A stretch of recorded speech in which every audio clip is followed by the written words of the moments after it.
শেষমেশ রাগ ভাঙিয়ে সরি ভাই এখানে এসে হেলমেট পরে বসে আছে, সবাই ব্যাগের দিকে তাকিয়ে দেখ। রাস্তার মধ্যে কেনাকাটি চলছে। হ্যালো এভরিওয়ান, আজকে আর একটা নতুন ভিডিও নিয়ে তোমাদের সাথে চলে এসেছি আর একদম রেডি হয়ে তোমাদের সাথে চলে এসেছি। আর এখানে মাও রেডি হয়ে গেছে। আজকে আমরা যাচ্ছি আমাদের এঙ্গেজমেন্টের জন্য মায়ের আর ভাইয়ের কিছু কেনাকাটি করার জন্য। তো এখানে দেখো সবাই রেডি, ভাই রেডি, অরিত্র রেডি। তো চলো একেবারে গিয়ে তোমাদের সাথে দেখা করছি, কি কি কিনছি না কিনছি সবটা তোমাদের সাথে শেয়ার করছি।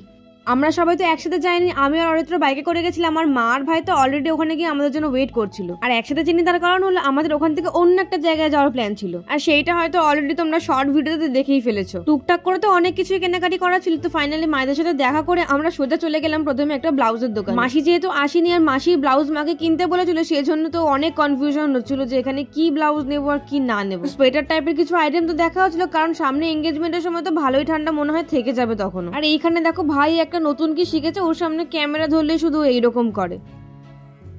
অনেকক্ষণ হয়েছিল তাও পছন্দ হচ্ছিল না, সেই জন্য আমারও অনেকটা বেশি বোর লাগছিল। ভাই এখানে এসে হেলমেট পরে বসে আছে।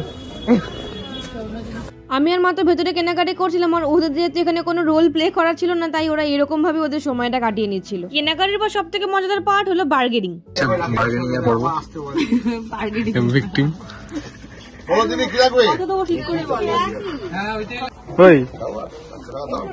তুই কিছু বলবি? সবাই ব্যাগের দিকে তাকিয়ে দেখ।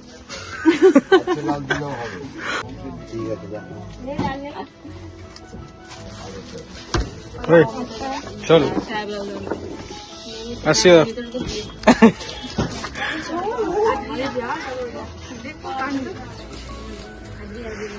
ভাই বেরোতে ইচ্ছা করছে না, বলছে ও এখান থেকে কিনবে। তুই কিনবি এখান থেকে, তুই কুর্তি কিনবি। চলো সবকিছু কেনা হয়ে যাওয়ার পর হঠাৎ অরিত্রর মনে হয় বাইরে তো আরো দোকান ছিল রে, বাইরে তো আরো দোকান ছিল, একটা থেকে সব নিয়ে নিলি। যাই হোক, সেখান থেকে কেনাকাটি করার পর আমরা সোজা চলে আসি একটা স্টোলের দোকানে, কারণ একটা স্টোল দরকার ছিল। স্টোল গুলো তো দেখতে অনেক সুন্দর ছিল, কিন্তু দামটা না অনেক বেশি চাইছিল ওখানে। আর মনোরমা মার্কেটে ঢুকতে ডানাতে যে দোকানটা, সেই দোকানে মহিলা স্টাফের বিহেভিয়ারটা না একদমই ভালো ছিল না। দেখো রাস্তার মধ্যে কেনাকাটি চলছে। আর এই ফুটের দোকানটাতে ওই 400 টাকা জিনিসটা 250 টাকায় পেয়ে গেলাম, কোনো বার্গেনিং ছাড়াই পেয়ে গেছিলাম।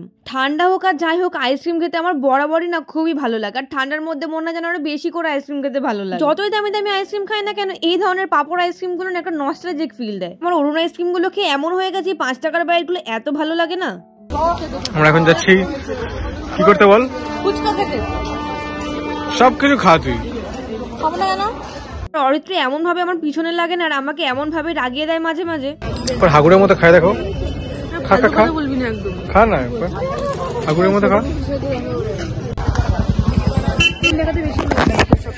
শেষমেশ রাগ ভাঙিয়ে সরি ও আমাকে ইয়ার্কি করে ততক্ষণ রাগিয়ে যাবে যতক্ষণ না আমি ওর উপরে রাগ দেখাবো, মানে ওটাতে একটু শান্তিই পায়। সেই সময় আমাদের মধ্যে টুকটাক একটু রাগারাগি মাঝে মাঝে হয় ঠিকই, কিন্তু ভিডিও এডিট করতে করতে যখন এই ক্লিপগুলো দেখি না, তখন আমার নিজের সত্যি অনেক হাসি পেয়ে যায়। এখানে ফুচকা কাকাকে বলেছিলাম একদমই ঝাল দেবে না, সেই জন্য ফুচকা কাকে না এতটাই ঝাল কম দিয়েছিল যে আমরা ফুচকা খেয়েই যাচ্ছিলাম। আর এখানে মা আর ভাই ফুচকা পাতা নিয়েছিল, আমরা সেখান থেকে তুলে তুলে খাচ্ছিলাম, কারণ ভিডিওটা করতে। আবার ভাই দেখো নতুন একটা স্টাইল বার করেছে ফুচকা খাওয়া। কোথাও ঘুরতে যাবো, শপিং করতে যাবো, এর মধ্যে ফুচকা, আইসক্রিম, এই জিনিসগুলো না কিরকম ম্যান্ডেটরি ব্যাপার হয়ে গেছে। এইগুলো না খেলে যেন একদমই ভালোই লাগে। ফুচকা খেতে অর্থ কিন্তু খুব একটা ভালো বাঁচতো না, এখন দেখো আমার সাথে থেকে থেকে ও ফুচকা লাভার হয়ে গেছে। কমপ্লিট খাওয়া। এই সাবওয়েটা দিয়ে আমরা যাচ্ছিলাম রেলগেটের ওই পারটাতে। ব্লাউজ গুলো কিনতে, ফুচকা খেতে, আইসক্রিম খেতে যে অনেকটাই দেরি হয়ে গেছিল, সেই জন্য আমরা অনেকটাই তাড়াহুড়ো করে যাচ্ছিলাম ভাইয়ের জিনিসগুলো কেনাকাটি করার জন্য। আমরা তো ভেবেছিলাম বাজার কলকাতা ভি-মার্ট এরকম কোন একটা জায়গায় যাবো, কিন্তু এইখান দিয়ে যেতে যেতে না এই দোকানটা দেখে আমরা হঠাৎ করে দাঁড়িয়ে পড়ি। আর এখানে বললো যে ভাইয়ের সাইজে পাওয়াও যাবে। আসলে এটা বড়দের একটা দোকান। আমার খুব ইচ্ছা ভাই আমাদের এঙ্গেজমেন্টে এরকম ডেনিম জ্যাকেট টাইপের কিছু পরবে। ও সবসময় তো হুডি, সোয়েট শার্ট এগুলো তো পরতেই থাকে। আর এই সমস্ত জিনিস দেখতে দেখতে মা যে কি একটা আমাকে বললো, আমি তো কিছুই বুঝতে পারলাম না। কি জিনিস? ব্যাগিস ব্যাগিস, ফোলা ফোলা ফোলা ফোলা।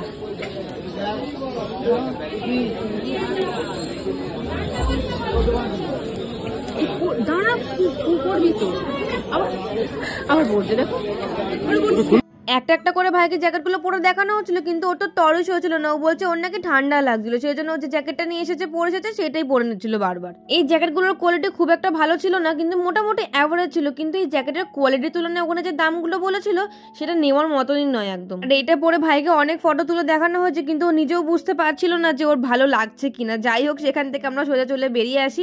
আর রাস্তায় দেখো এরকম সুন্দর ডালের পকোড়া দেখতে পাই। আগে কিন্তু ডাল বড়াগুলো 10 টাকা অনেকটাই হতো, এখন অনেকটাই কমিয়ে দিয়েছে। যাই হোক, খেতে অনেক ভালো লাগে। আর তারপরে আমরা চলে আসি ফাইনালি বাজার কলকাতায়। বাজার কলকাতায় না কিছুটা অফারও দিচ্ছিল, আমরা ভেতরে গিয়ে সেটা জানতে পারি। কোনো মলে গেলে আমার তো ওমেন সেকশনে চোখটা আটকে যায়, কিন্তু সেখান থেকে নিজেকে কন্ট্রোল করে চলে গেলাম সোজা কিডস সেকশন। এখানে আগের দিন এসে সেরকম কালেকশন কিছু দেখতে পাইনি, তাই অনেকটাই সন্দেহ ছিল যে এখানে কিছু আদৌ পাবো কিনা। আর তারপরে ফাইনালি এই জিনিসটা আমাদের পছন্দ হয়ে যায়, কিন্তু ভাই বলতে পারছিল না যে ওর অ্যাকচুয়ালি পছন্দ হচ্ছে কিনা। এত জায়গায় দেখে দেখে শেষমেশ তোমরাই বলো ভাই কেমন লাগছে এটাতে। ভাই দেখা একবার।